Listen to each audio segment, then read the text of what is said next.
Welcome, welcome, friends. Welcome to you, everybody, and thank you for being here in this fantastic day.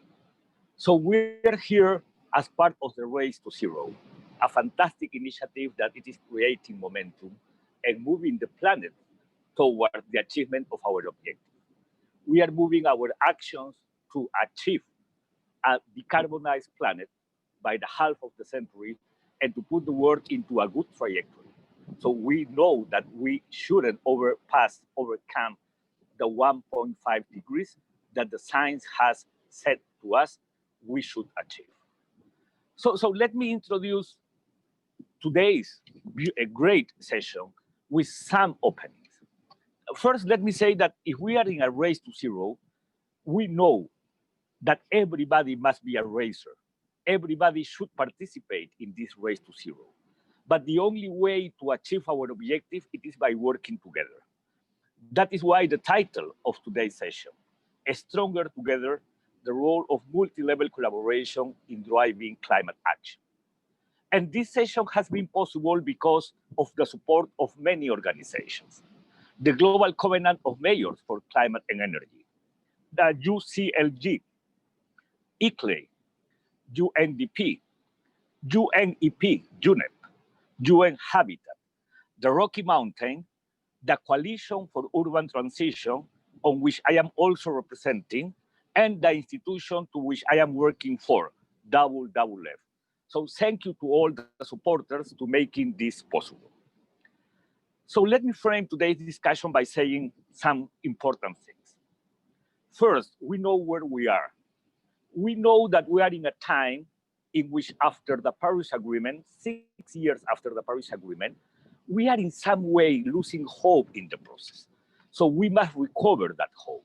We must send a strong political signal that to honor the promise of Paris, it is possible. As the former president of France, François Hollande, said in Marrakech some years ago, the Paris Agreement, it is an irreversible and unstoppable agreement. And we must have this into our consideration. So if we are planning to move this as a way to honor the Paris Agreement, many things we have to work on. First, we must follow science. That is a key element. Science has already told us many things. In case of the IPCC, it has been mentioned that we do need to walk transitions. The energy transition, the industry, the transport, the cities, the land use, among some others. On the other hand, the IPBES, the Panel for Biodiversity and Ecosystem Service, has said to us that there are key 5 drivers of nature loss. One of those, it is for sure climate change. So we do need to follow the recommendation of science because it is the best way to make strong decisions. So this is not only for decision makers, but also for the public, for the citizens. Also, science has mentioned to us what is the cost of inaction. We know that to walk those transitions, it is expensive, but it is more expensive the inaction. So the benefits of acting today, we are going to have a good reward in the near future. And by 2050, we are going to be a planet with sustainability in a place and in a time in which we have already gotten good quality of life for people and quality of life conditions for the planet. And this action must be for sure developed by countries, but also by non-state actors. And fortunately, since 2014, we are strongly working in strengthening the role of the non-state actors. In that sense, we are referring not only to the business sector that for sure have to develop many clear actions, have to define credible and strong claims toward a net zero economy, but also it is related to the subnational governments. The subnational governments are playing a key role, and it is about academia, it is about indigenous people, it is about citizens, individually and in a collaborative way. So it is the time for actors. It is the time to support the process and to recover that sense of hope and to send that strong political signal and to give clarity to everybody that it is not only possible, but that we will achieve our objective. And for doing that, what we do need to keep clearly, it is the vision. And I am going to refer to some current situation of the planet in which we are working in a very conflictive context. We are working in a time in which denialism, unfortunately, has grown. But the only way to overcome that situation, it is by keeping the vision. What we are planning to be, or where we are planning to be by 2050, and how are we planning to achieve that objective? That is key. That is the only way to mobilize our clear climate action. So it is about not only of individual leadership, more than that, it is about true and essential to collaborate, to work together, to bring the different actors into the table. And today we will listen, we will hear about good examples of that it is possible. So we will hear about strong alliances. We will hear about how much by working together and producing alliances, as for example, the Alliance for Climate Action in many countries, that would be possible. We are going to hear on what is the role of cities. Fortunately, some weeks ago, the Coalition for Urban Transition released a strong report to say how important it is to work together and to bring cities into the agenda. Because the cities, it is the best way to connect the national level with the subnational level to produce that collaboration that we are aiming to have, that we are seeking. We are going also to talk about the importance of having all the different sectors that have to work in their own transition, working together, connecting. We are going to listen, for example, the importance of subnational government to achieve and to enhance NDCs or to define the long-term vision. We know that also we do need to connect nature with climate and with health. The pandemic has shown to us, has told us the importance of working in a connecting planet, in a place in which we can connect nature, climate, health, the economy, and policy and politics, because it is the only way to move the world into a new phase, into a not only good recovery, but in a way to really achieve our objective. So that it is about this in today's session.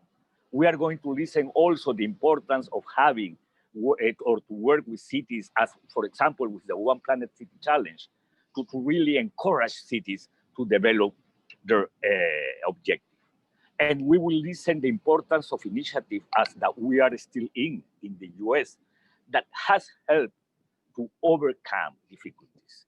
We know that in our walk toward a 2050, net zero 2050, we will have political accidents.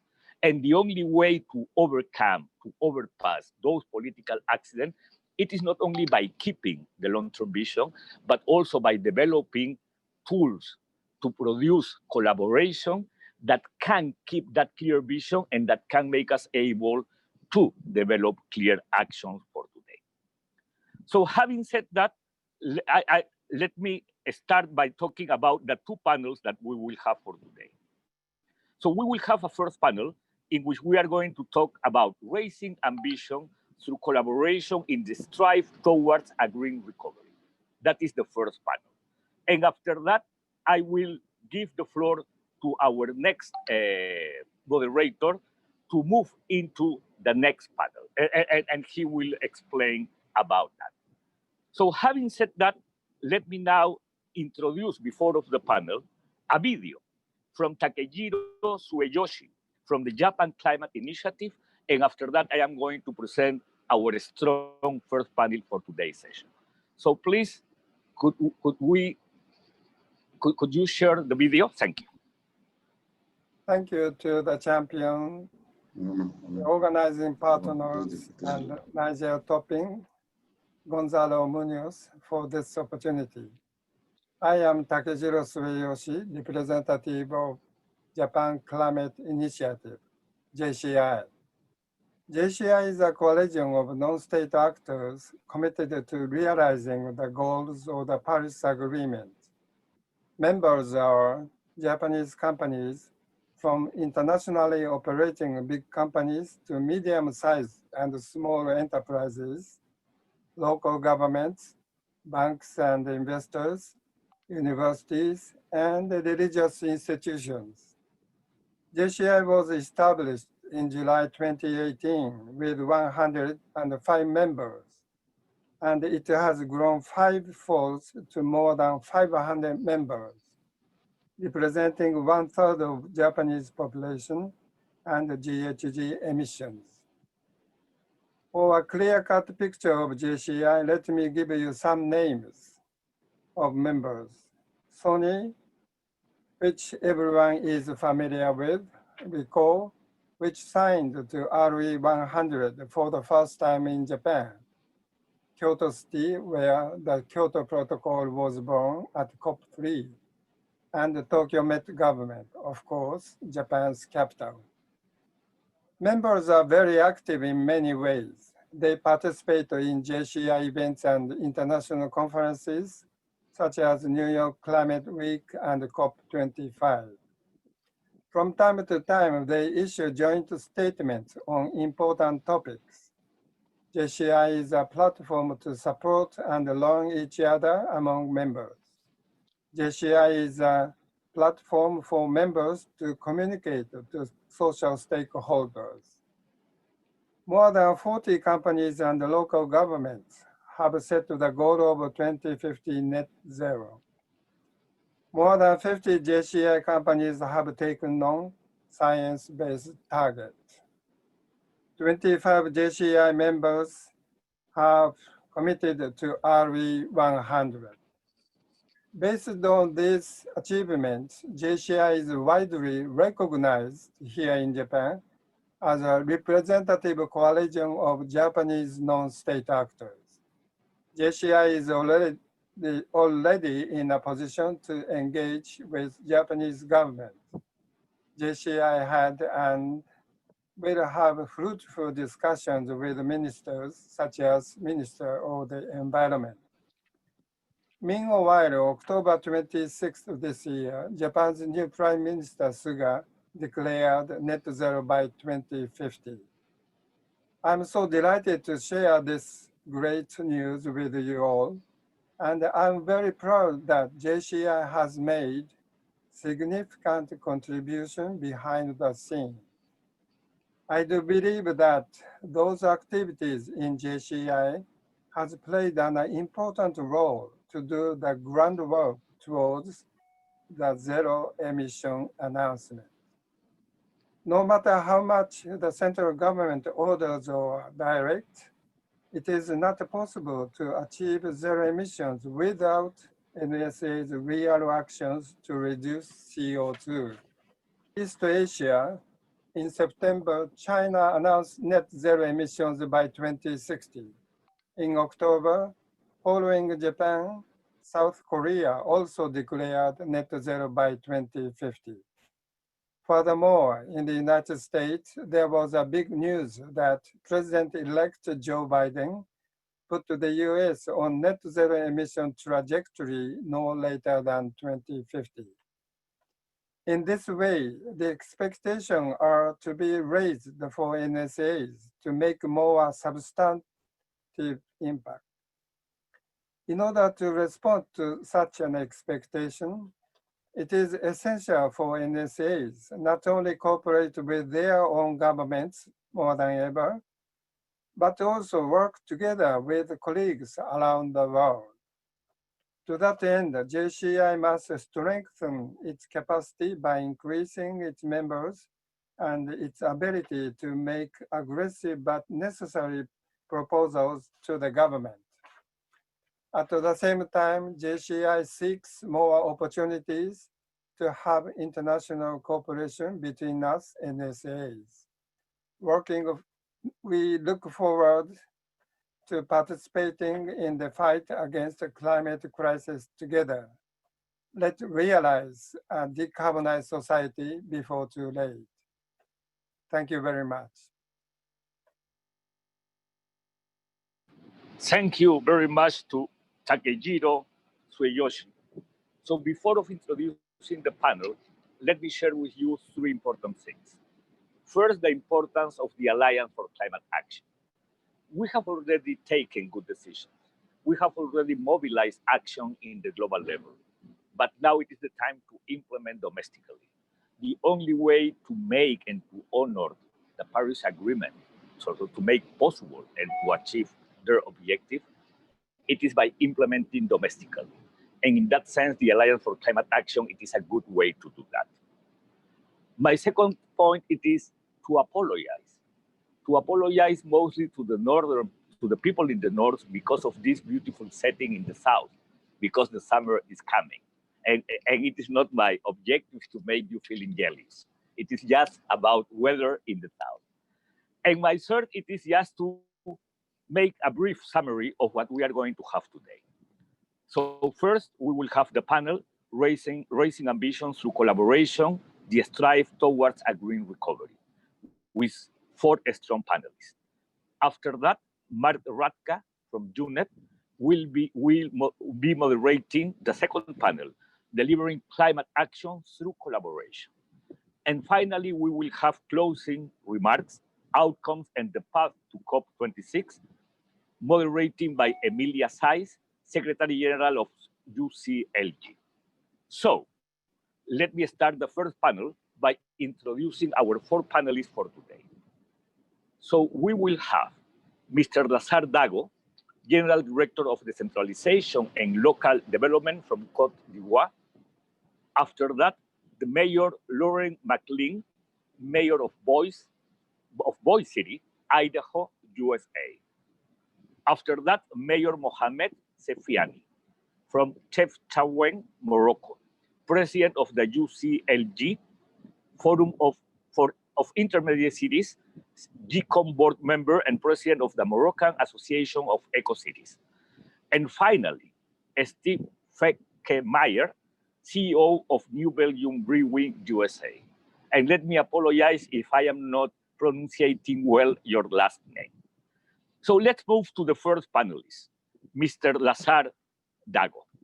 So Mr. Lazar Dago, in Côte d'Ivoire, you are strongly working in implement NDCs with a strategic partnership with local governments. Based on this experience of what you are doing in Côte d'Ivoire, how can national government best collaborate with local and regional government on the NDCs and co-create solutions on the ground? Please, if you can answer that question in between 2 and 3 minutes, that would be great. So please, Mr. Dago.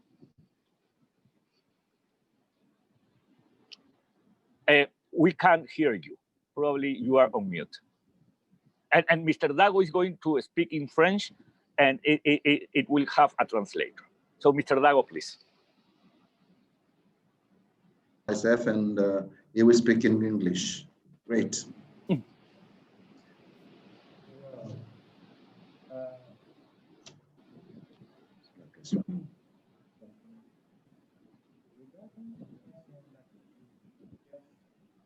So to the translator, I've already made a question to Mr. Dago, that it is the first question about how can national government best collaborate with local and regional governments on the NDCs and co-create solutions on the ground. Yes, it already has the translation into French. We can't hear you well. You can't hear me well, right? No, not very well. Hello? So can you hear now? Okay. Yeah, now it's better. Now it's better. Okay. Local governments. For local government, it is important to underline that we have local government are key actors in the fight against climate change. In fact, climate action is a practical actions that need to be initiated at the national level. In following, for example, a transversal process which is proper and typical to each territory. Based on this principle, the national government may collaborate with local government and regional government, first of all, on decentralization, and also deconcentration actions for climate. In Ivory Coast, we have, thanks to the support of NDC program, we have been able to initiate the concept of territorialization of NDCs. This also requires the disaggregation of NDCs. Therefore, a pilot region has been selected through a request for proposal in order to be the beneficiary of the territorial climate plan in the form of investment for climate. This to the translator, sorry, to the translator, could you speak closer to the mic? Closer to the mic, okay. Yeah. So you mean I should resume everything?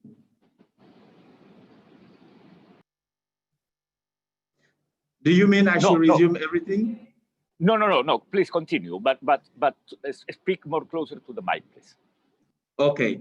These investment plans enable from based on the in-depth diagnosis on the challenges based on climate in regions. It enables us to mobilize the climate funds that may enable us to implement practical actions to reduce greenhouse gases emission and also increase the resilience of the populations, as well as the key sectors for development, for local development. Finally, it is crucial to strengthen the framework for consultations between the national government and the local government, as well as regions. It exists a consultation between the national level and the local level when it comes to the population's interests, which are at stake as part of the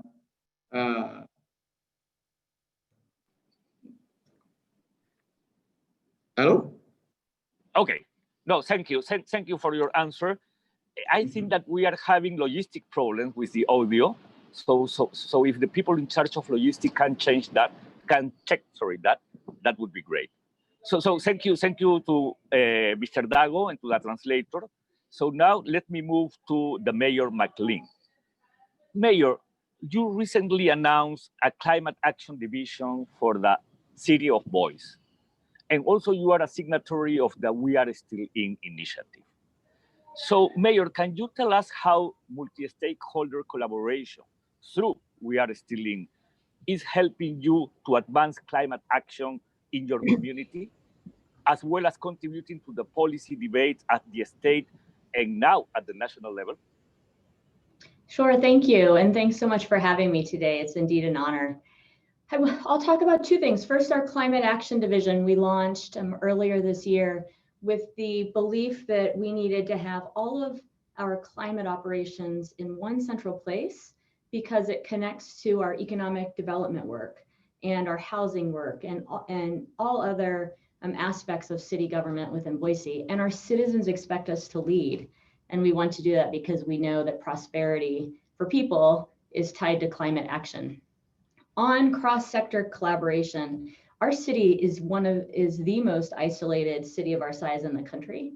And when we know that we have opportunities to rebuild our economy post-COVID using a transition to clean energy, and our citizens expect us to lead, working with other partners becomes even more important. We can't do this without local advocates on the ground, whether it be clean energy specialists or nonprofit groups like Citizens Climate Lobby, Project Drawdown, the Idaho Conservation League, the local affiliate of Conservation Voters for Idaho, the LCV affiliate. We need to work with advocates, but then we also need to work with our power company. And then of course, We Are Still In helps us because it brings experts and others to the table to help inform our work.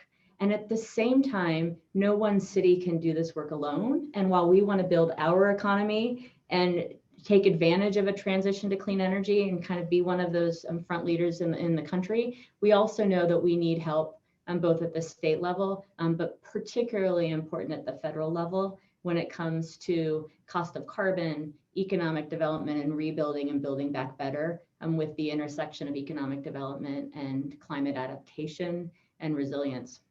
And so working with We Are Still In and other national groups is important to impact the policy dialogue at the national level, make sure that we become a signatory once again to the Paris Climate Agreement, because that creates the push and pressure and accountability that our country needs, and we all need to make sure that we get to the point where we are 100% clean energy and carbon neutral in the long run.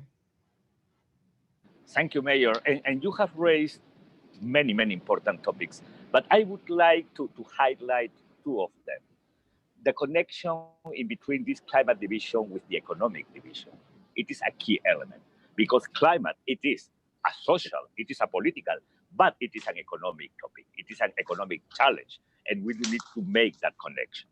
And the second one, it is the relation in between climate, the climate division, and the We Are Still In that has made you able to engage experts and partners. So those are two key elements that I would like to have you moving deeply in relation to the second question that I will formulate to you later. So thank you, Mayor McLean. Thank you. So, thank you. Mr. Sefiani, as a GCoM board member representing over 10,000 cities worldwide, you have called on all government for a green and just recovery. That's something that it is happening around the world. We are expecting to have a green recovery with a strong climate and nature consideration. So based on that, how do you see national and territorial support for a green recovery, increasing the ambition of local climate action? So Mr. Sefiani, please. Thank you, Manuel. I am happy to be here as the mayor of Chefchaouen, the intermediate city that is painted blue but committed to green. We have no time to waste in increasing ambition to meet the goals of the Paris agreements and achieving carbon neutrality by 2050. Cities and mayors have been on the front lines of both COVID-19 and the impact of climate change. But we are also uniquely positioned to fight back. We mayors can share local concern with a global perspective, and scaling local solutions will be essential for a national recovery. Local service provision become a crucial aspect of the response to the COVID-19, but local government needs support to continue and strengthen access to basic services for all of our citizens, particularly the most vulnerable populations. Territorial management requires innovative governance models that connect the different spheres of government, putting people's needs at the center and ensuring a healthy planet for current and future generations. We can say so as governments continue to implement recovery plans, ensuring access for local governments to funds, tools, and data will be critical for a green recovery. And through formally recognizing regional and local contributions, local leaders can help national government achieve more ambitious NDCs in advance of COP26. In this sense, I would to remind you that the conclusions of the UCLG World Council on ecological transition last week are very interesting to better define future actions at the local level. And I add, in Africa, the results of the ICLEI local climate solutions for Africa are considered as the first financial roadmap for Africa. So we can do this together, working across all levels of governments and with the private sector. Thank you very much. Thank you, Mayor Sefiani. And really interesting because before of that, we heard Mayor McLean from Boise, USA, and now we are hearing and we are talking about Morocco, so developed and developing country. And that is key to recognize the reality of the world. no? So the lack of resources, no? So we do need to produce and to enable conditions to address climate change in the local government. And Mayor Sefiani has mentioned many important things. The importance of data, that is key. Information and data, it is key for good decision. The importance of funds. So to have a strong support to develop their actions, their own action, and to define roadmaps. That is a clear way to address climate change and to move action forward. It is by having clear roadmaps. So thank you, Mayor Sefiani. So now let me switch into Mr. Feckheimer. Mr. Feckheimer, beer is part of life, and that, it is more in this sunny weather. And you have the honor of producing the United States' first carbon natural beer. Congratulations for that. A recent America Pledge study showed that the existing climate commitment of USA non-state actors can reduce US emissions by 37% by 2030 and 49% by 2030 below 2005 levels, with federal re-engagement. That is a key element in the United States, which together can put the USA on a net zero trajectory. So based on that, can you tell us how multi-stakeholder collaboration through We Are Still In, because also you are a signatory of We Are Still In, is helping in advance your company's climate goals? Yeah, of course. Thank you also for having me today, and thanks for being the moderator for this important conversation.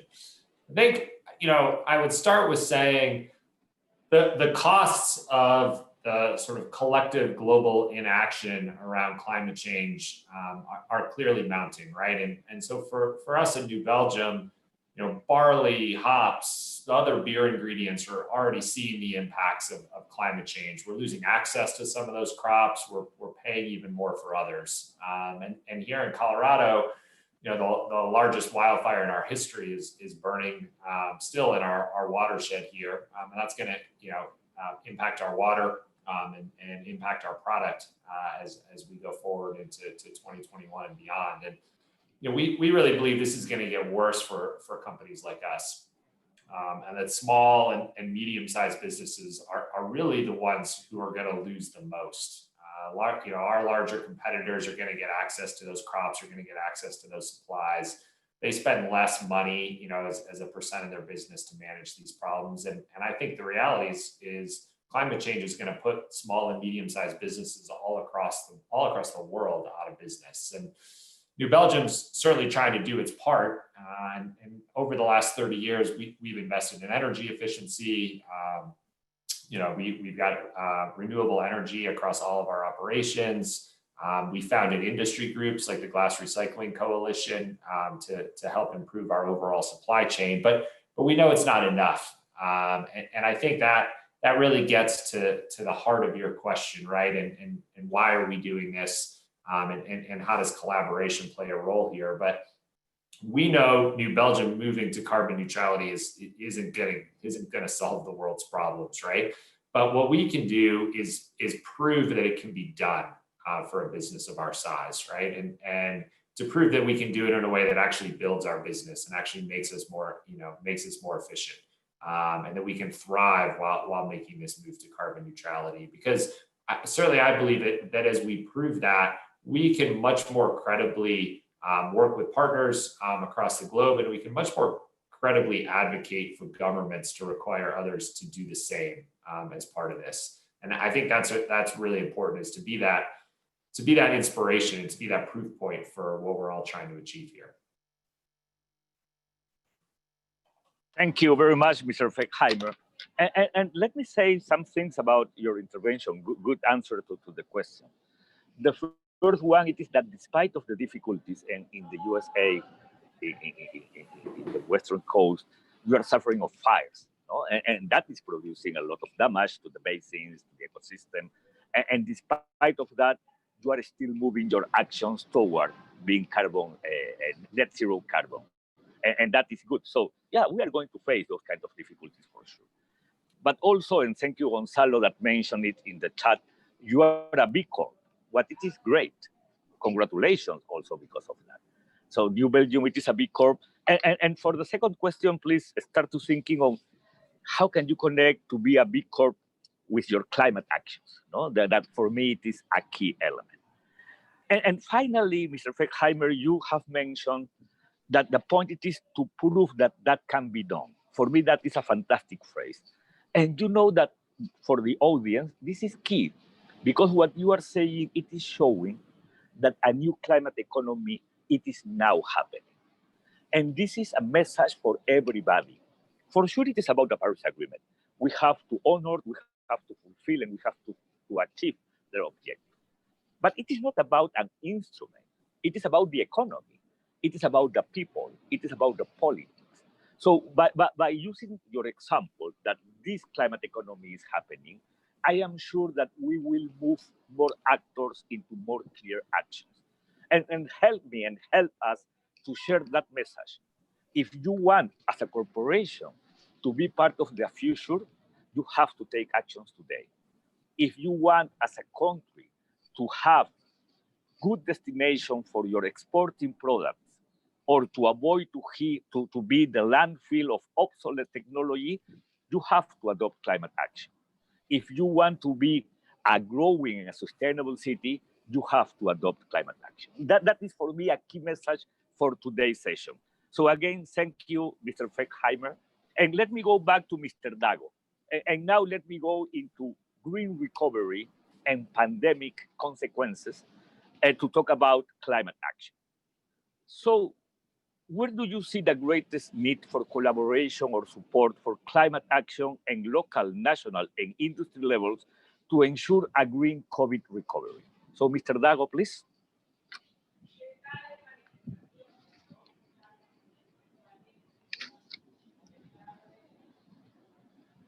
Do we have Mr. Dago?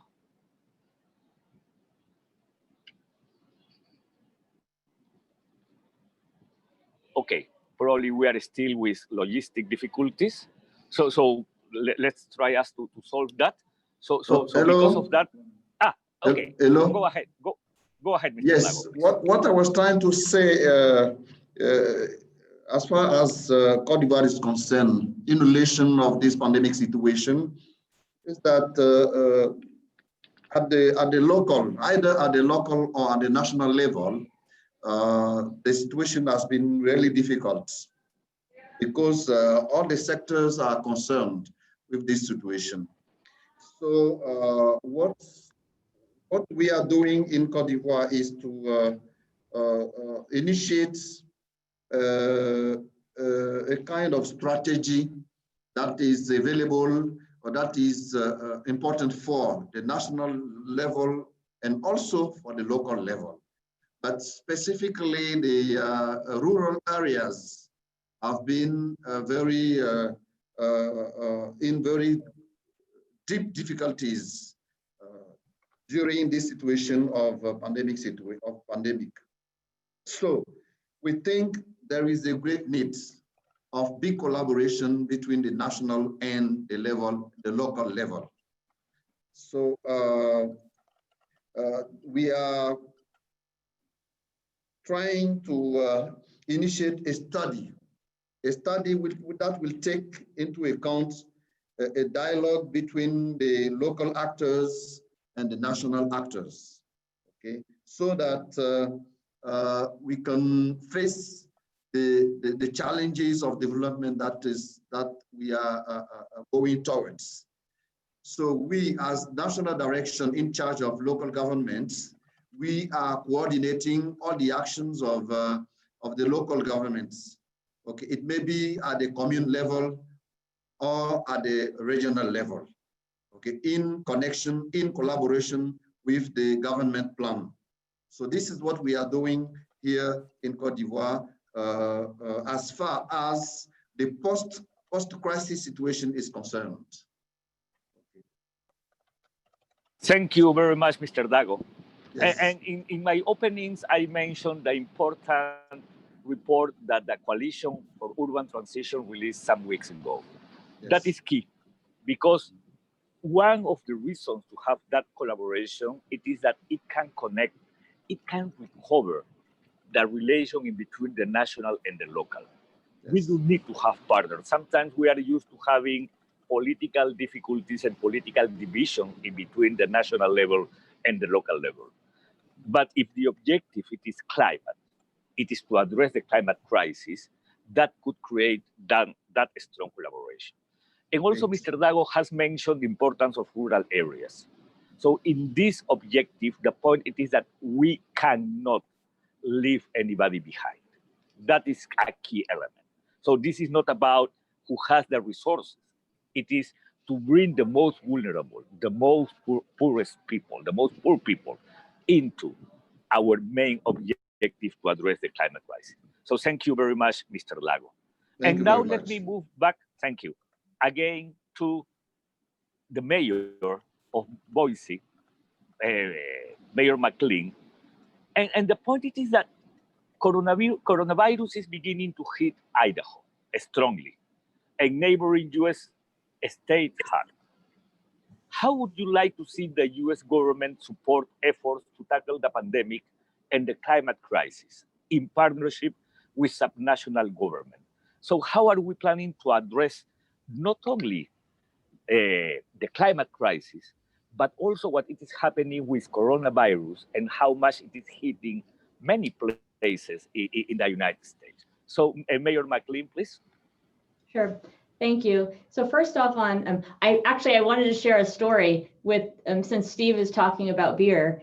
We at the city of Boise have piloted making our water so clean that we can reuse it, and we have a pure water beer that about a year ago launched with a couple local breweries here to demonstrate and help educate the public on the importance in the long run of recognizing that our water, rather than being clean to not being used, could be cleaned enough to be, as climate constrains resources, really a commodity.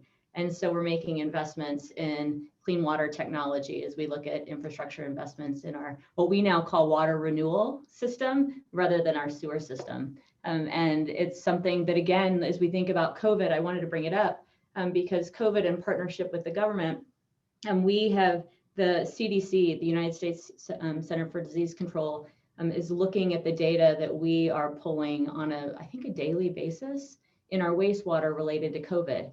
And they've recognized that it's some of the strongest data that they have in the country. And they're looking with us at how we can use that for research right now as a leading indicator of COVID in the community, but ultimately on vaccine efficacy.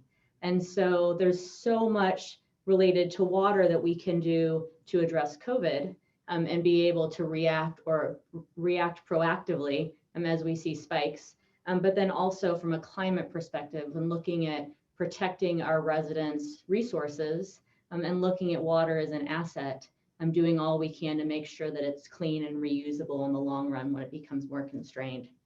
And also on COVID and the partnership that we need to have and recovery from COVID, you know, we are being hit, as is so much of the country now, because many of us have gotten tired and we haven't had a national message or program that's really helped states and then cities make the calls and encourage their residents to do the right thing. So we're looking at tools here locally, but again, we're just one city. But the impact of COVID on the economy across the country has laid bare some of the inequities, as well as the needs that we have both locally and nationally. And here locally, as our city grows, we had an economic recovery task force that came together, and they came together quickly and advised me to look at housing, health, and workforce development as key to long-term recovery from COVID. And I bring that up because climate intersects with all of those. If we're going to be encouraging and incentivizing affordable housing, we need to make sure that it's energy efficient and ready for electrification so that we can have 100% clean energy and meet our goals in the long run. When we think about workforce, we're scoping right now a climate accelerator and hope to partner with national labs, research institutions, and innovators to grow climate innovation and create prosperity for our people here. And that will help us build out a workforce. And so it connects to climate. And then finally, of course, health and COVID we're seeing now, but making sure that we have infrastructure in place and we're thinking about the impacts that our decisions and really climate has on health, from a clean air perspective when the West is burning, from more hot days and the impacts that has often in communities with less access to shade, and the health impacts that has. So as we think about economic recovery and long-term prosperity, climate and partnership with the federal government and others related to climate innovation and that transition to clean energy is front and center. Wow, Mayor, thank you. What a fantastic answer, because you have brought many, many good elements. The first one, it is that in this, in our ways to address climate change, the climate crisis, we should have in the top of the priority the inequities. So we have to address the inequities. And you mentioned, for example, water. Water, it is a key element. This pandemic has told us that first, access to water and water quality, it is a key element. We cannot recover our economies if we are not able to give high quality of water to the people. That is a key element. And the reuse of water for the industry, but also the supply of good water with continuity, with quality, and all those conditions are key elements when we think about climate action. But also you mentioned, Mayor, that we don't need to have people doing right things. That is key. And the only way to have people doing right things, to keep themselves, to use masks and those kinds of measures, it is with a strong leadership of the mayors. And that is for me a key element. It is difficult. We don't use to use masks and those kinds of things. Now it is a need. So it is part of the awareness that we are creating. It is part of the understanding that we have to transmit to people on how to address an emergency. Let me say something short, Mayor. I think that in relation to the COVID, we have already learned how to address an emergency. That is not happening, unfortunately, yet with the climate emergency. So we must take the lessons of the pandemic to talk about climate emergency. That is a key element. So what kind of action we have to adopt to address and to face the climate emergency. And last topic, Mayor, innovation. That is a key element, because we do need innovation as a way to move the world into its next phase and to address the climate crisis. So thank you very much and congratulations, Mayor McLean from Boise. So let me now go back to Mayor Cefiani. And let me ask to you this question. COVID-19 could change the perception of and increase the impact of intermediary cities. What are the main challenges and opportunities for these cities to accelerate climate action and ambition in the context of the pandemic? So, Mayor Cefiani, please.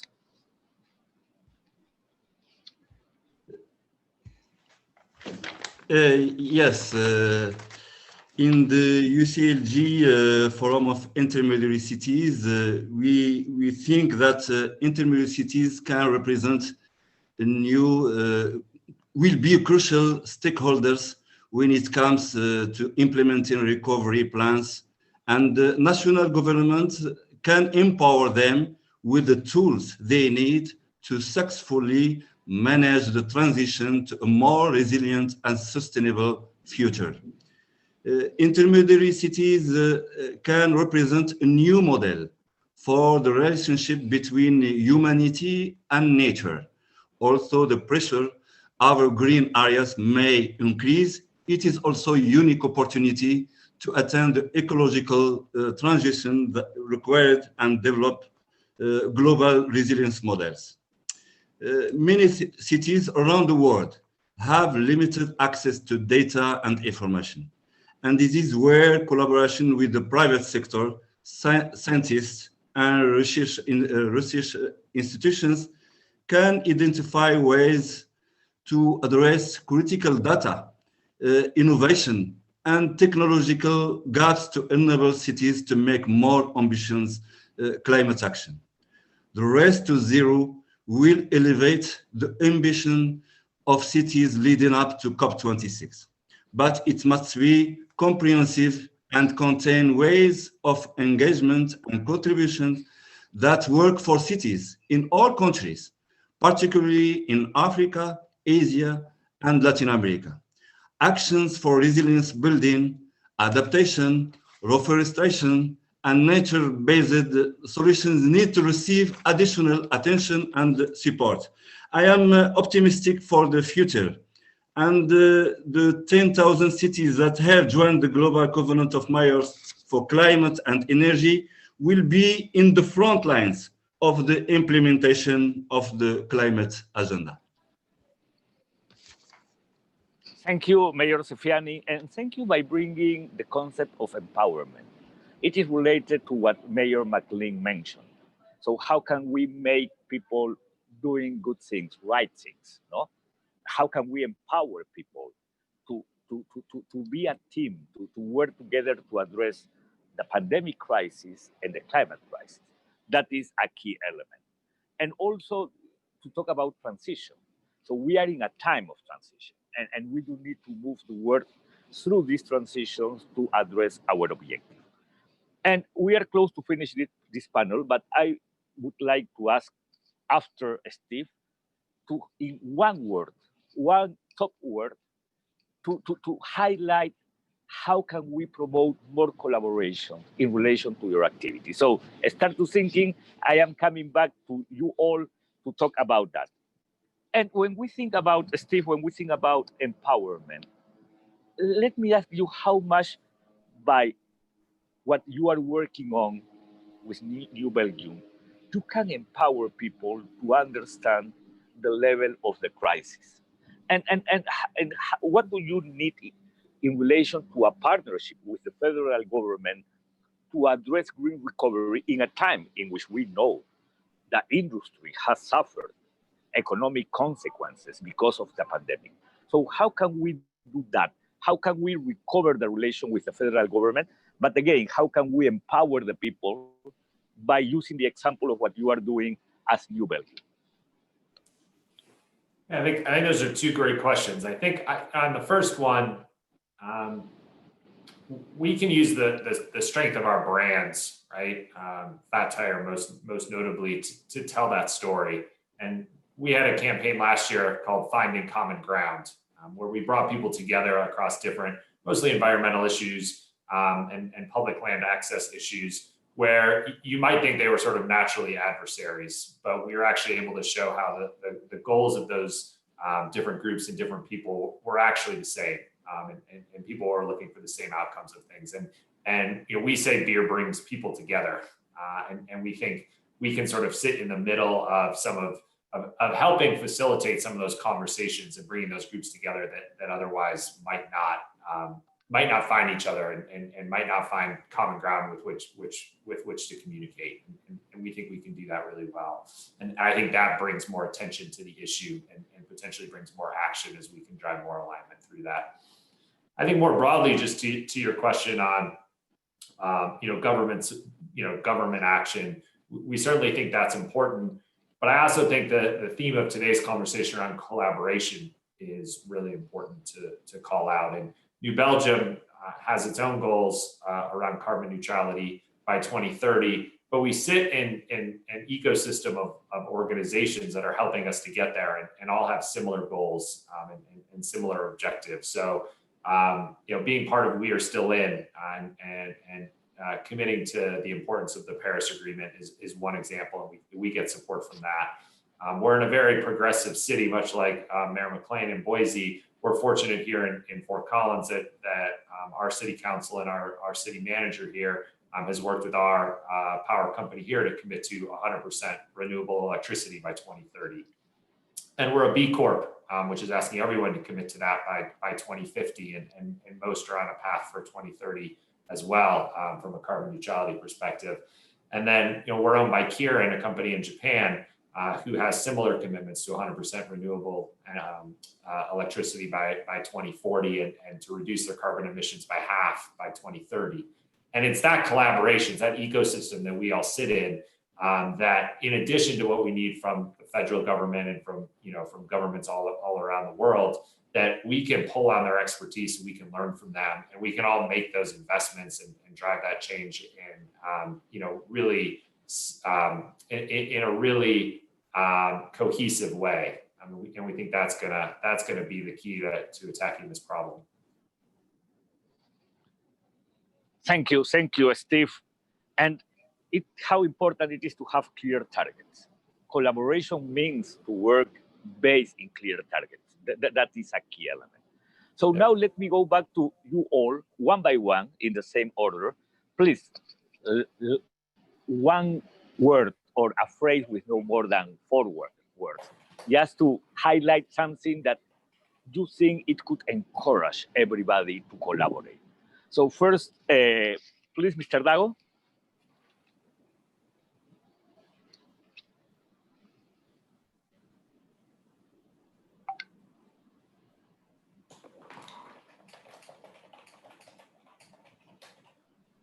Mr. Dago, can you, in one phrase, no more than 3 or 4 words, encourage all the audience to collaborate within them and to move this towards a more strong climate action?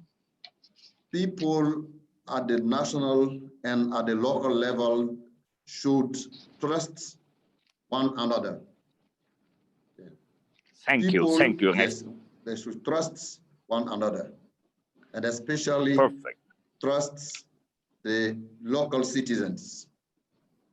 Okay, because the vulnerability is strengthened at the local level. So the local level people should themselves shift themselves from the vulnerability to a better situation. To do that, they should get trusted.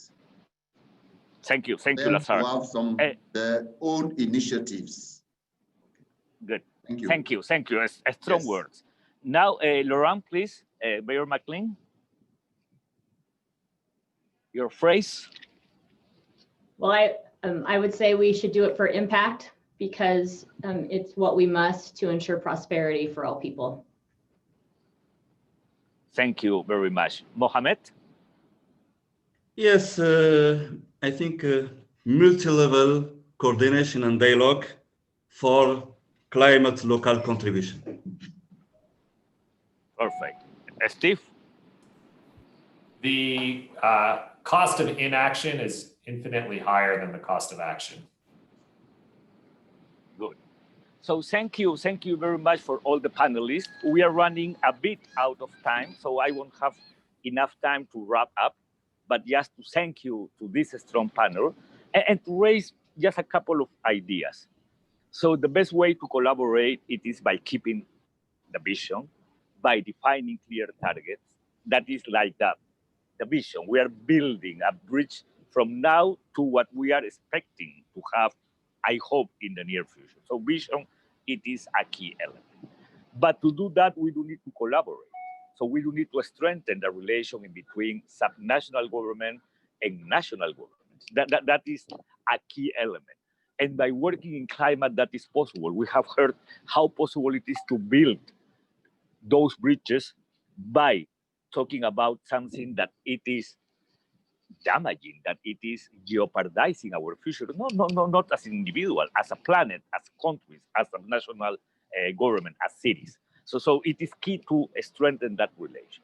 But also to do that, we do need to empower people, to bring people, to use our ability to convince and to bring people into this kind of action. So we do need to create more awareness, we do need to communicate better, we do need to work strongly in engaging people. So the idea, and also we do need to innovate.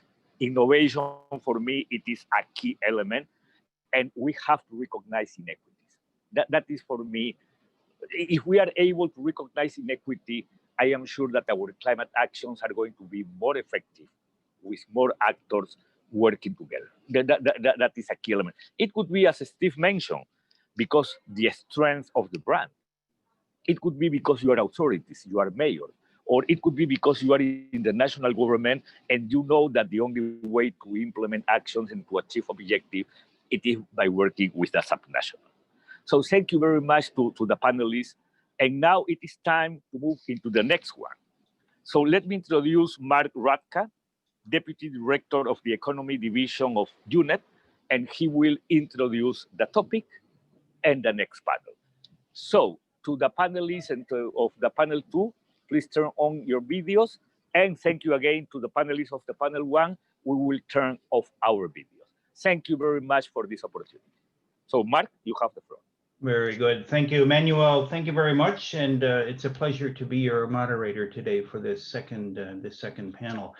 In the previous session, we just highlighted how cities are very much on the front line of both the impacts and the responses to the COVID pandemic, natural disasters, climate change, and how important it is to collaborate in our efforts to build back better. We're now going to turn to the second panel discussion, and which has the sub-theme, I would say, of delivering on climate action and racing to net zero through collaboration. And I'd like to begin with two broad points from a UNEP perspective. And the first of these is that cities and regions have shown tremendous climate leadership already. They have the potential to help win the race to zero.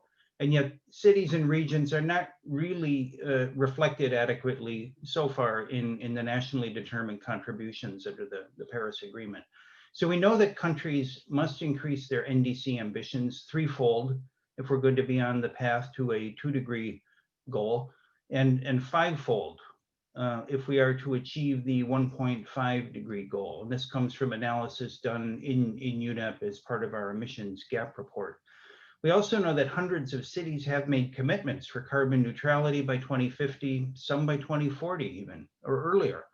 And others have made sector commitments in buildings, transport, waste, and other areas. There are a lot of good examples around the world. We can look for inspiration to Amsterdam, Yokohama, Glasgow, San Jose, Cape Town, Jakarta. I mean, this is only scratching the surface. By some count, I think 113 of 164 NDCs show strong or moderate urban content. But most of these focus on urban issues in the context of climate change adaptation. Only 20 NDCs speak explicitly about climate mitigation in urban areas and the potential of cities and urban conglomerations to reduce greenhouse gas emissions and put us on the path to net zero. Many countries have elements in their NDCs that are absolutely relevant to reducing emissions: buildings, electricity generation, transport, and waste. But these purely sectoral, I would say sectorally focused initiatives or aspirations, they're good, but they miss the opportunity perhaps of looking at solutions that are more integrated, and how cities with their aggregation of across space and greater concentration of potential can do much more than if we look at only sectoral ambitions. And then cities, the approach of the sort of sector specific also ignores the potential for cities in innovation, different policies and business models that could actually sort of lift the game. The second point I'd make is we need more collaboration, and that came out in the last session, to step up climate action. There is a decided value in co-creation of policies and approaches that involve different levels of government, the private sector, and local communities. Now, for collaboration to be really effective, it needs to be institutionalized somehow. Ad hoc approaches don't work very well. They don't have deep enough roots. We can get a good example by looking at South Africa and the medium-term strategy framework, which allows for national policies and objectives to be translated into local initiatives through distinct development models. And that approach also allows for local needs and actions to be reflected upward into the national policies and strategies and targets. If local governments are to be fully engaged, they need money, what my colleagues would call budgetary capacity. They need policies from the government that encourage money to flow from national budgets and other level, other funding sources. And we need approaches that favor co-creation of policies so that the policies are practical and that they actually work at the city level. In this next panel, we've assigned or shared with the panelists, the big objective of getting bold long-term commitments to net zero by local governments that are aligned with national government plans, and the creation of multi-stakeholder alliances that raise ambition and that make change occur faster. The general question we've asked the panel to ponder and in a sense frame their response to some questions is, how can national governments support, or even better, are supporting net zero commitments by local and regional governments? How are they providing access to finance, tools, and data that drives good policymaking?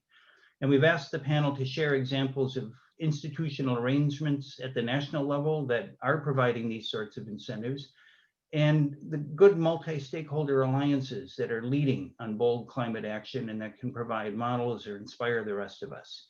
So with that kind of a UNEP perspective on these issues, I think we turn now to a video presentation by Mayor Abigail Binay. She is the mayor of Makati in the Philippines. This is about a 5-minute video, and while that's teed up, just to say that we will hear about collaboration between cities, national governments, and other institutions in the Philippines on the fight against climate change and their efforts to make a climate-safe future for Filipinos that is occurring against a backdrop of a terrible cyclone season this year. So let us play the video. Esteemed members of ICLEI Local Governments for Sustainability, distinguished speakers, fellow local and regional public servants, ladies and gentlemen, a pleasant afternoon, and thank you for inviting me to the Race to Zero Dialogues. I am honored to be part of this engaging discussion on climate action, as we are currently at the forefront of ongoing developments of a sustainable urban community in our city. Makati is a highly urbanized city located in Metro Manila and has been known as the premier commercial and financial center. As we pursue various urban activities in the city, it also triggers climate change because some are major sources of greenhouse gas emissions. To eradicate the growing percentage of greenhouse gas emissions produced in the city, we passed the Greenhouse Gas Reduction Ordinance.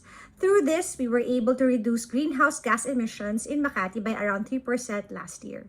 Collaboration shows a clear picture of how interconnected we are and how one city's actions can affect another. With the recent onslaught of typhoons that have badly hit parts of Luzon, our focus and priority remains the same: disaster preparedness, awareness, and actionable plans.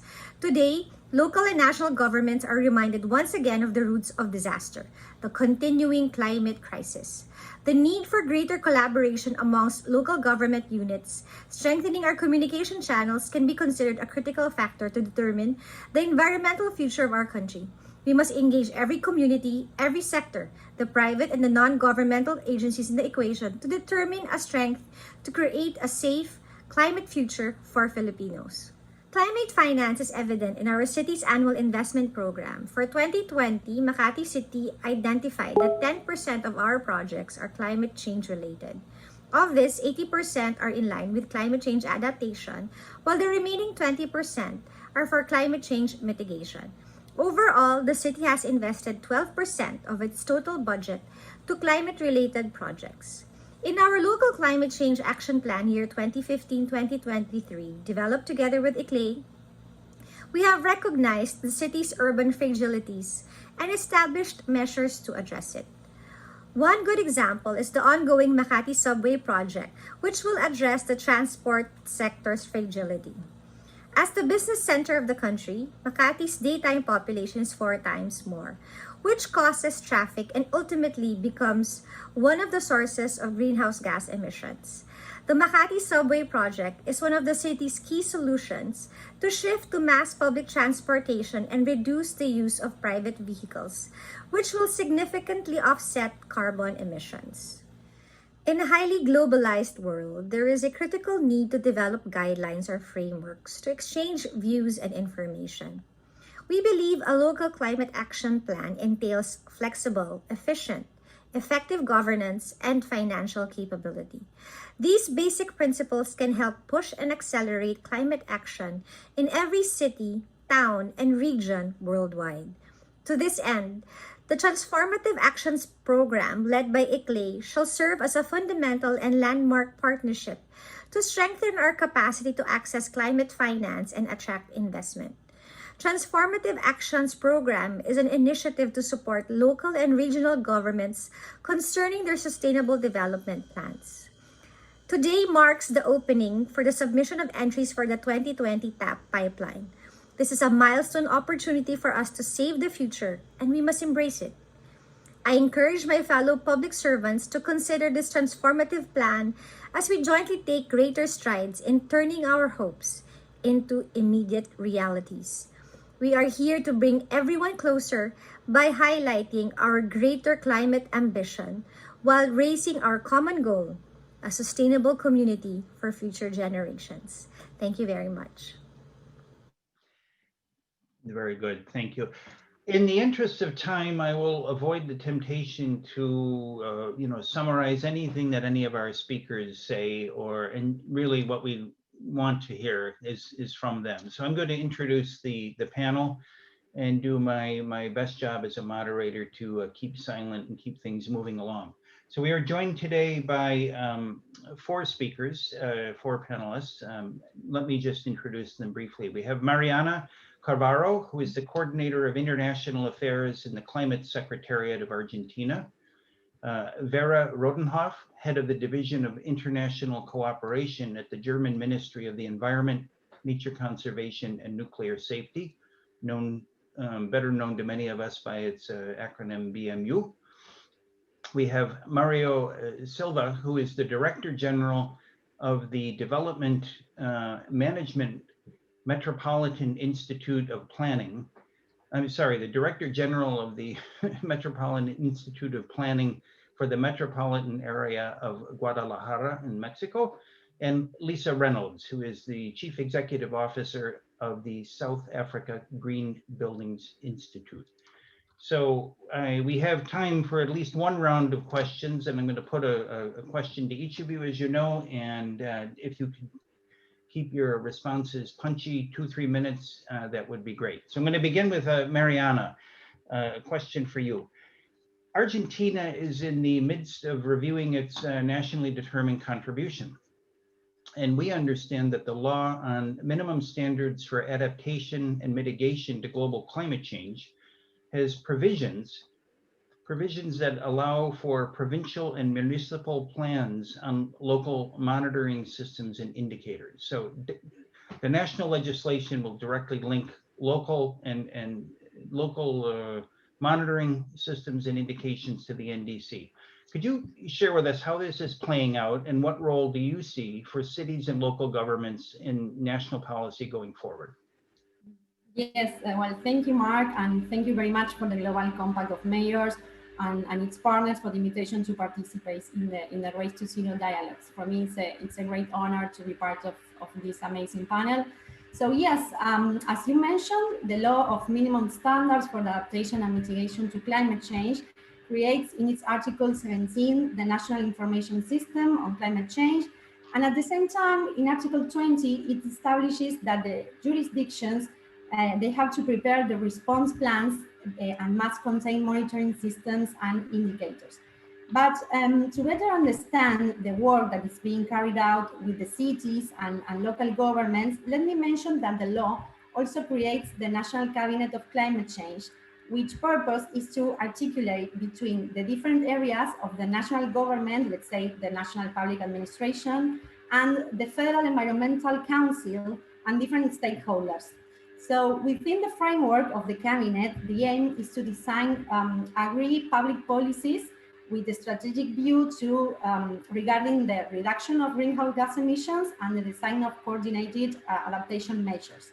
So as a result of this articulation, the law establishes the development and implementation of a national plan of adaptation and mitigation.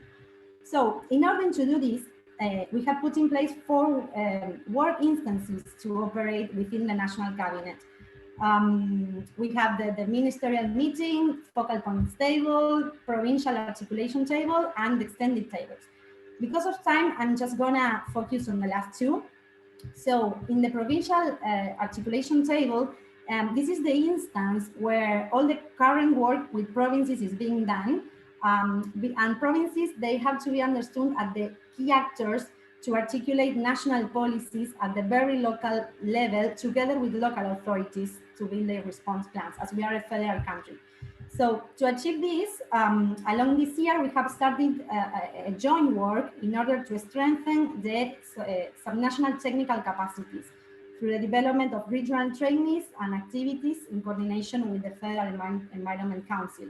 So the main objective of this work, this joint work, is to strengthen the technical capacities of the provincial agents regarding key principles of climate change, and to provide tools of the evaluation of the associated problems and the planning for action to facilitate, to face the climate change in all different sectors and territorial levels.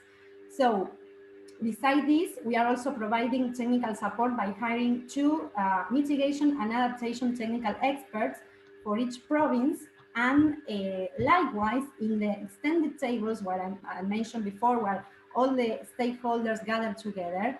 This is another instance of work like to achieve a greater participation of all the actors.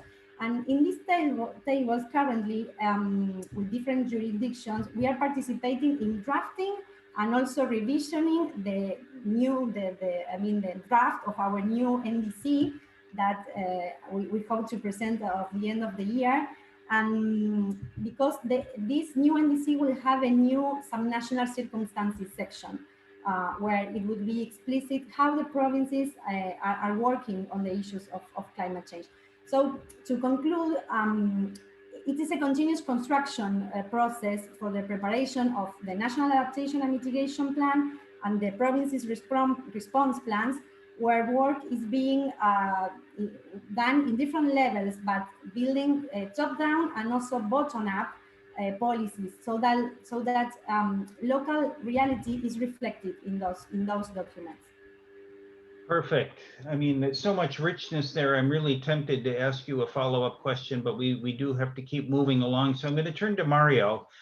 Mario, the metropolitan region of Guadalajara has taken pretty bold climate action. How has your partnership with the Alliances for Climate Action helped you increase your climate action? And how do you see that percolating upward to the national level?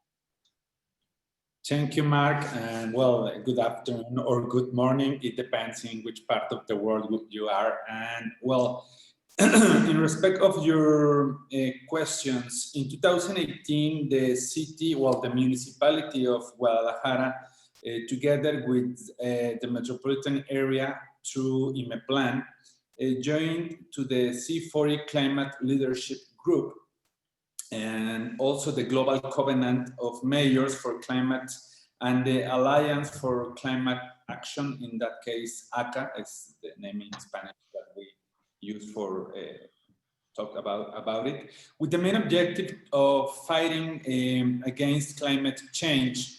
Thus, the metropolis is close to presenting the Metropolitan Action Plan in line with the commitment to have it ready into 2020. It will be a guiding instrument of climate policy aligned with the Paris Agreement and the nationally determined contributions that allows us to catalyze the reduction of greenhouse gas emissions and strengthen the adaptive and resilience capabilities in our metropolis in the face of the increasing impacts of climate change, with the primary goal to become carbon neutral by 2015.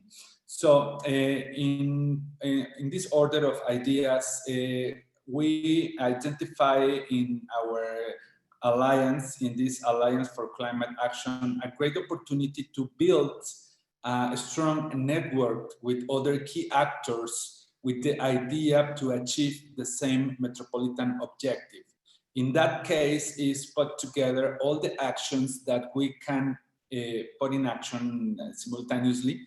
In that case, the state level, in other hand, the 9 municipalities, but it's necessary to identify what can do through the civil society groups, the private sector, the academia, mass media. So we are ready to present in the second week of December, this next December, the final version of this plan, we call it PAC Metro. And in this month, we're going to start public consulting with all the people in the metropolitan area of Guadalajara. In this area live more than 5 million people. And the idea in that case is to activate ACA Guadalajara more than just a specific alliance with some specific sectors. For us, the main idea is to create very open consulting with all the audiences with the objective to obtain some commitments, not just the public commitments, because at the end, our metropolitan plan for climate action, it's our public commitment from the public sector. But we need to create the social and the economic commitment with other actors. So that's the way that we're working now.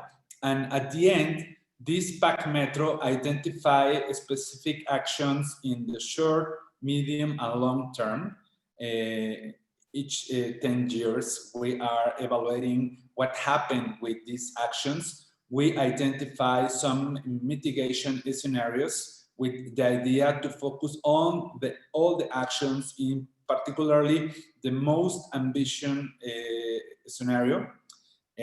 So we are ready to be the first metropolitan area as a part of these two networks, C40, and also the network of these climate alliances through WWF to present these metropolitan ambitions. So we expect at the end that this plan will be useful for other metropolises, because we identify two important problems. The first one is more local with our federal government. As you know, Mexico in this particular moment has a return for fossil oils and non-renewable energies as a public policy. So for us, this Metropolitan Action Plan represents a big window of opportunity to increase the climate ambition. And in other hand, a lot of cities around the world has these climate action plans, but we think that we need the metropolitan commitment, because if one big city has this plan, but the other neighbors doesn't have similar objectives and goals and strategies, but at the end, the effectiveness of this action is not necessarily good. So that's the way that we're working, and well, that's all. Hence the need for connecting the top down with the bottom up. So thank you. We really look forward to hearing more about this, and I'm sorry that the time pressures limit the amount of discussion. Lisa, I'm going to turn to you next, and with the observation that this morning's Race to Zero session emphasized the importance of buildings. You had some good work in South Africa related to action at the city level in the buildings sector, very collaborative. Could you just, in a few minutes, share your perspectives on that effort? Yeah, thank you, Mark. We are also part of the Alliance for Climate Action and part of the collaborative, because we found that it really helps with assisting the government with a bottom-up approach. Because, you know, government has made commitments. They have signed the Paris Accord. They also have made commitments to net zero carbon by 2030 for new buildings, and net zero carbon for all buildings by 2050. So that is, it's a C40, WWF, NBI, and sort of government goal. And what we find is that, you know, there's a saying in Africa, if you want to go fast, go alone, but if you want to go far, you go together. And that's what we really want to do, is that we want to go far and we want to go together. And we found that we get the private sector to also buy into this, sign into this, and that also assists with the government to bring things up. Because the problem we have, and I'm sure it's a global problem, is in, you know, we've got great policies, great ambitions, but it's in the implementation. You know, and that's why we put a lot of effort into, for instance, we've written a collaborative guide to net zero, how to get to net zero. And we deliberately haven't written another policy to get to net zero. You know, we want to make it practical. We want to put action behind it, you know, because there's always this argument about, oh, shouldn't we just go to minimum levels, or should we go, you know, to the greater level of net zero? And we find that with collaboration, we really do go further. And it's not just a saying. So with these guides, we can enforce a higher standard. And it's not just lip service that we pay, that the cities pay. And must admit, like with Budgetary, the C40 cities are very committed. We've got 4 C40 cities, 1 pen, and we're going to get to those goals of net zero. But as I said, if all of us are doing little bits, it doesn't make as much sense as if we're part of this bigger picture. So as the Green Building Council, we do our bit on built environment and on precincts, and together, as I say, we can go further.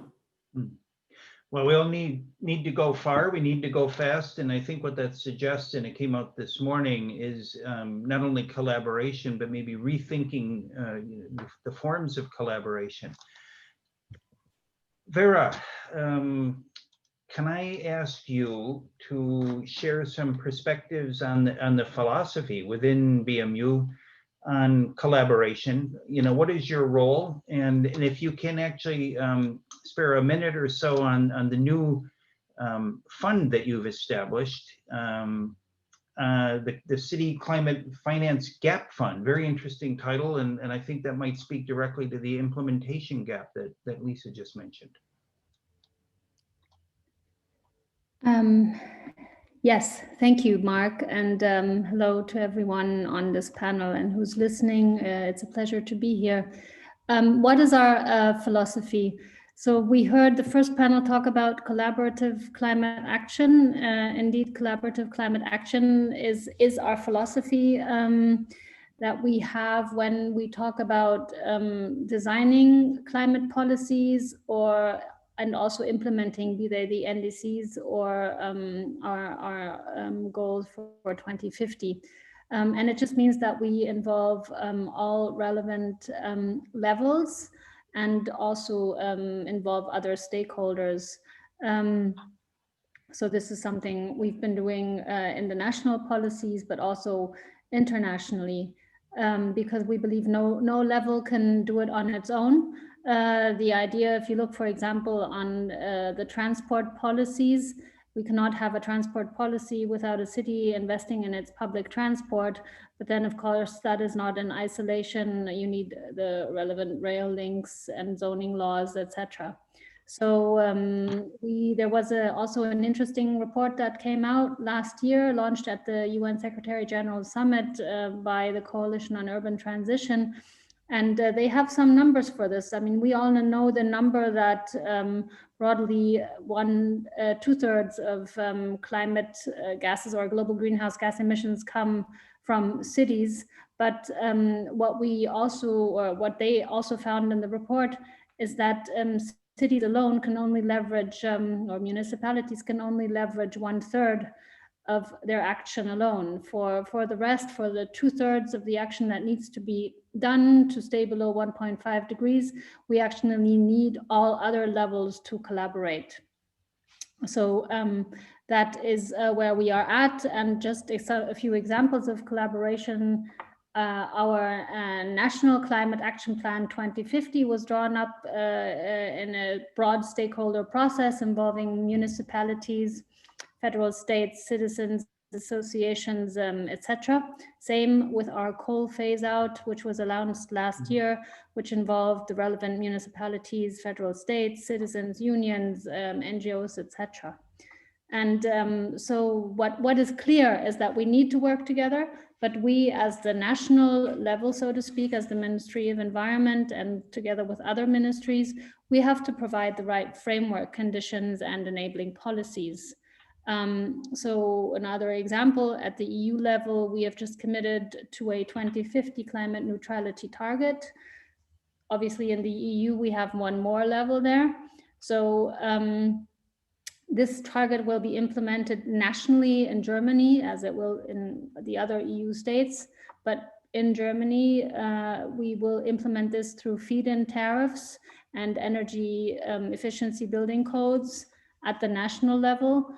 And also we have programs that support federal states, but also cities, and then implementing these different parts of our codes. In the BMU, for example, we have the National Climate Initiative, which supports our municipalities. We also have an International Climate Initiative, which we support, amongst other things, also urban climate action. In addition to that, we support other governments in formulating their policy around our partner countries, in formulating their NDCs, also in a collaborative or vertically integrated way through the NDC partnership. And we have launched quite a few initiatives that are examples of collaboration involving more stakeholders.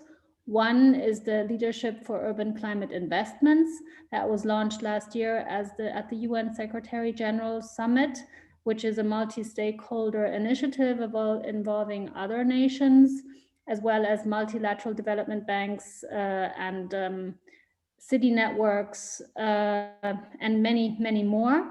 And this framework initiative helps to scale up and speed up climate action so that the finances actually reach the cities so that they can implement their targets, ideally the 2050 targets. Now this framework initiative, and you mentioned the GAP Fund, framework initiative has several initiatives which help at the different parts of the finance value chain.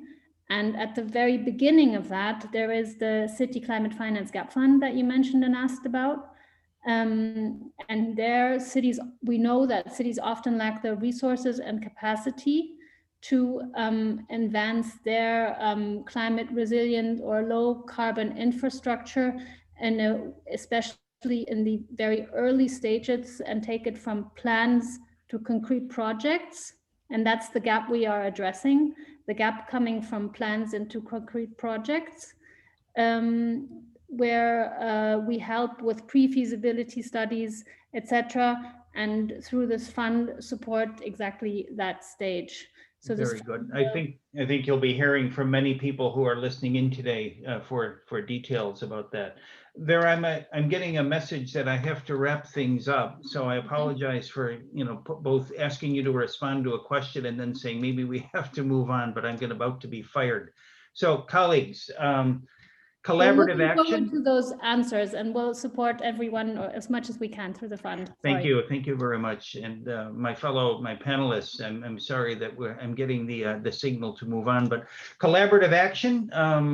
We need city, states, businesses, civil society groups to drive this change. Successful examples exist. We can all draw inspiration from those. Transformative action at all levels, sectors, levels of governments and communities, and collaboration to remove the barriers that impede faster implementation. To paraphrase one of my earlier bosses in UNEP, we need approaches where 1 + 1 = 11. And with that, I will turn over for the concluding part of today's program to Amelia Saez, the Secretary General of UCLG. Thank you very much. Thank you very much, Mark. Thank you for a great job. But we didn't really want to rush you, but I want Maimouna Mosharif, the Assistant Secretary General, to be able to take the floor because she needs to leave in literally 5 minutes. Maimouna, to you. Thank you very much, Emilia. Thank you very much for giving me the space. I will read very, very fast because I need the time. Excellencies, honorable mayors, friends, colleagues, ladies and gentlemen, a very good morning to all of you. I would like to begin by thanking the Global Covenant of Mayors for inviting me to be here with all of you today. Mayors and city makers are very important climate partners to UN Habitat. I'm honored to sit on the board. Let us reflect. It has been a challenging year. The disruption to our life from COVID-19 continues, and we are now in the second wave of lockdowns. Yet, despite the socioeconomic challenges, we are presented with a great opportunity, which is to build back better and deliver on our ambitious climate commitments. There is some cause of optimism as COVID-19 is forcing us to really ask hard questions about sustainability. We are excited to see more high carbon emitting countries reveal commitment to net zero emission. Our task in the global climate and cities community is to ensure the governments are in the position to meet this ambitious target and find the least cost and most socially inclusive action to deliver them. UN Habitat is committed to helping cities to ensure that the net zero climate action must leave no one, no place behind. And our flagship program, Resilient Settlement for the Urban Poor, provides a holistic approach to action that reduces emission, while also protecting vulnerable people from the impact of the climate change. How can we collaborate together? I have two recommendations for your consideration.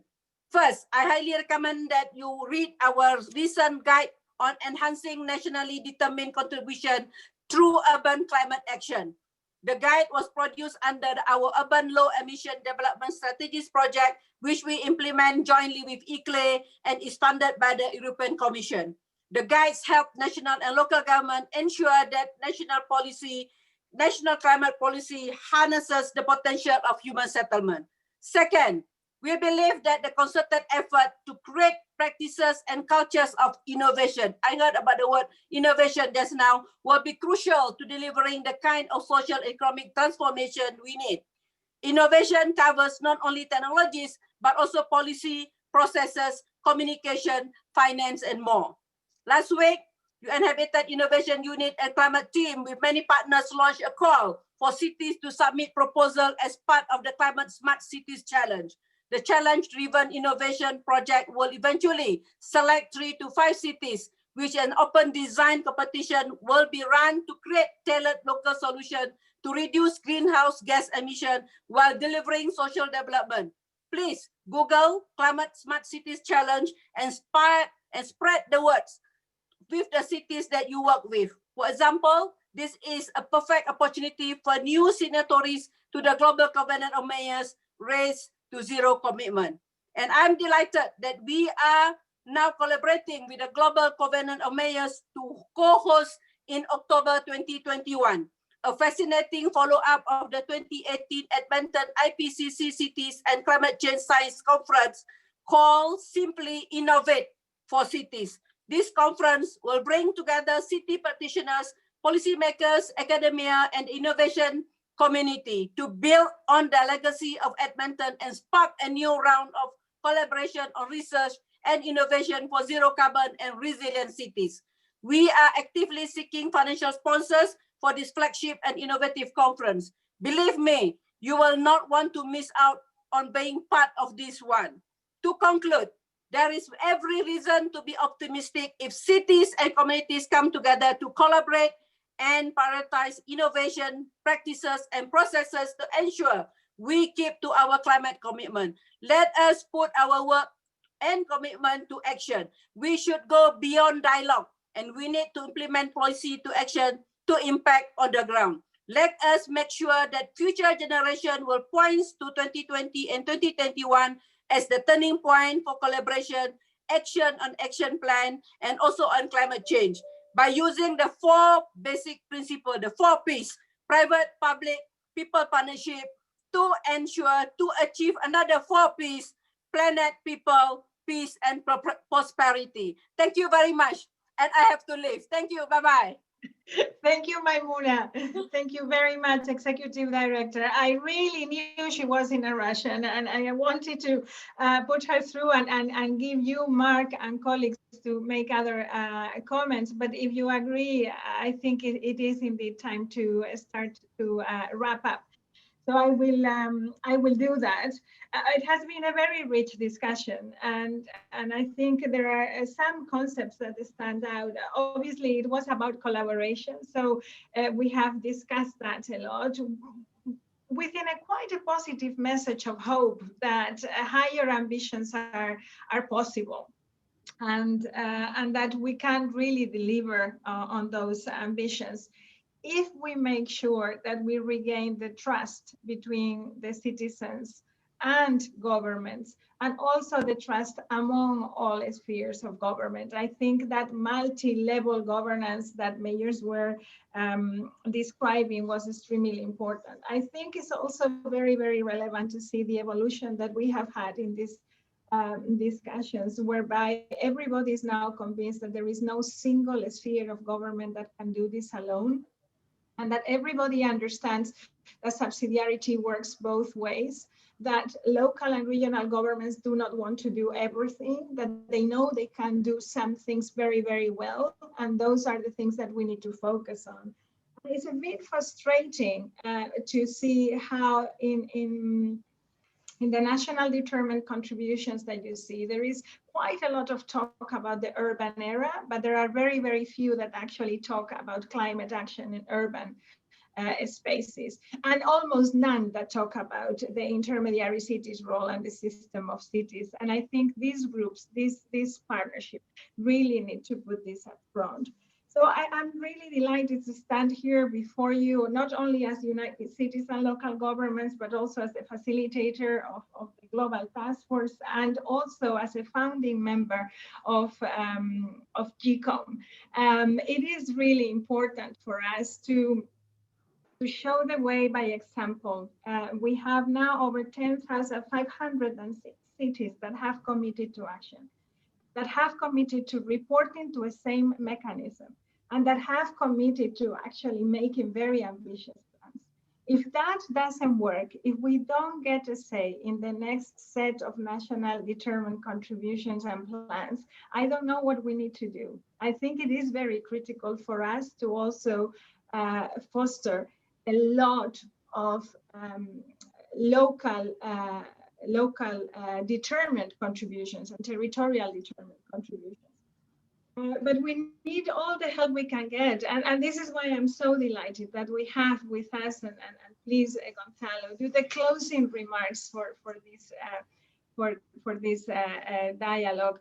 We need champions like you to believe in the role that we can play. We need you to bridge what we know and what we experience at local and territorial level to these international policy debates. We are very hopeful that we will be able to contribute these kinds of dialogues to some of the official segments as we work towards COP26.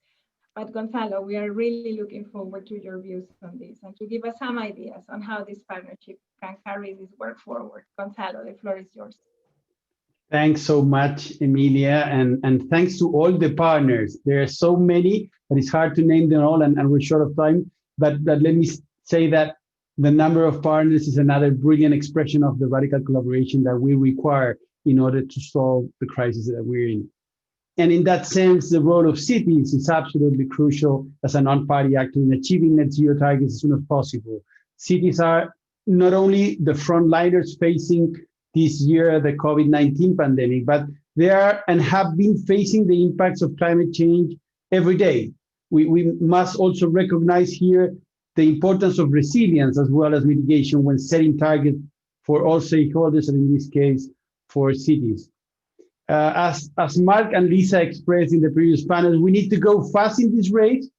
And if at the same time we want to go far, we know that local governments cannot do this alone. We just referred to that, Emilia. Same thing happens with the national states, the sublocal, the subnational states, the private sector. No one can do this alone. Collaboration and partnership between these different levels of government and the private sector are, let's say, the only way we can achieve our net zero climate target.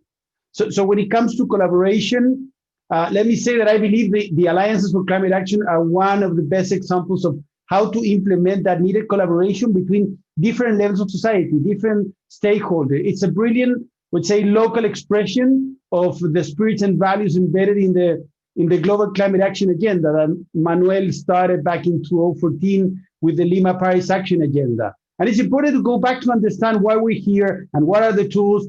With my friend and fellow champion Nigel, we're happy to support new ACAs, as Mario said. That would be the Spanish way to mention them. Everywhere that they can be said, please count on us. We would love to be part of the starting of those initiatives. For today, we need also all those members participating in the alliances to join Race to Zero as the best place where their commitments are, let's say, formally visible for the parties, so the parties can listen to our voice and then include our action in their NDC enhancement, as you said, Emilia. We need them to see what we're doing. We need to see how we are collaborating, and we understand that not only the ACAs, but Race to Zero, as part of the Climate Ambition Alliance, is a really important, let's say, place where we can put together all of these commitments. And at the end, that is what the ambition loop of the Paris Agreement is about. Okay, we need to activate the ambition loop at the end. And the best way we are seeing for activating that from the non-party stakeholders is through collaboration mechanisms and a platform like Race to Zero. So this is a call to action as well. We need all of you in Race to Zero. And Race to Zero not as a simple political commitment. It's about action and recognizing the size of the urgency and the size of the opportunity that we're facing. It is also absolutely in line with existing commitments that cities have made, including those that have committed to those that have committed to the Global Covenant of Majors that you referred to, Emilia, and that will be tracked and supported by city networks and partners. We want to come to COP26 with a resound signal that businesses, cities, regions, and investors are united in meeting the Paris goals and creating a more inclusive and resilient economy. We have to show the citizens of the world how we are working in order to help parties to change the trajectory towards one that puts us all in track to the net zero and resilient world we need by 2050, the latest. Thank you very much. Look forward to continue working with all of you. Well, thank you very much. A Race to Zero is certainly not a slogan for the LGMA. I was seeing Yunus over here, our focal point in this endeavor. We are in a race. We are in a race to zero. We are in a race to the future. And we need to make sure that we stick together and that we do it, like we say in United Cities and local governments, for the people, for the planet, with the government. Thank you all so much. We are looking forward to continue this partnership and to work with you towards COP26 and beyond. Thank you. Thank you, everybody. Good job today. Thank you. Thank you all. Thank you, Mark. Thank you. Bye-bye. Bye. Thank you and bye-bye.